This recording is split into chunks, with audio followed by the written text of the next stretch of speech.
Da je knjiga zanimljiva i da je tema i priča zanimljiva, dakle, neko ko je toliko dugo i jedan slogan je bio čovek koji je najglasnije ćutao. Ja mislim da je to jedan od najboljih slogana koji smo mogli da imamo za knjigu.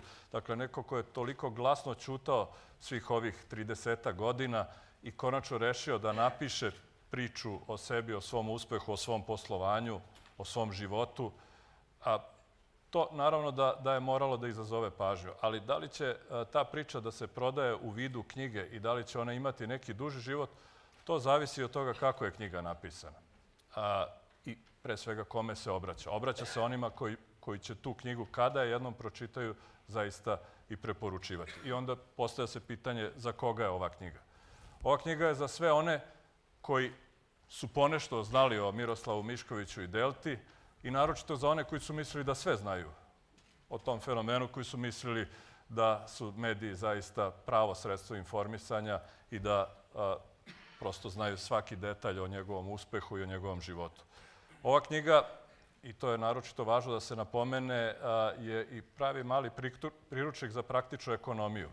Dakle, ona je za one koji bi nešto više da nauče o poslovanju i o poslovanju u Srbiji uopšte, a i za one koji misle da o tome već sve znaju i da od gospodina Miškovića ne bi imali mnogo toga da nauče.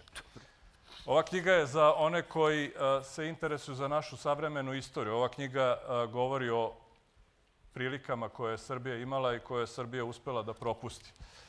I ja sam imao priliku da pre nekog broja godina razgovaram sa jednim stručnjakom za medije koji je bio blizak vlastima i bilo mi je interesantno da je Srbija jedna od retkih zemalja gde je izdavaštvo knjiga u velikom naletu, gde se knjižare otvaraju u velikom broju, a da to mediji uopšte ne prate kao jedan pozitivan trend, kao jednu dobru vest. I onda sam pitao zašto se o tome ne govori.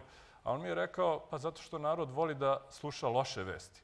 Zato što narod voli da sluša loše vesti, mi živimo u lošem društvu, mi živimo u lošim vremenima i imamo jednu lošu atmosferu u tom društvu. Ova knjiga govori o tome i ova knjiga je pokušaj da se pokaže da može i drugačije.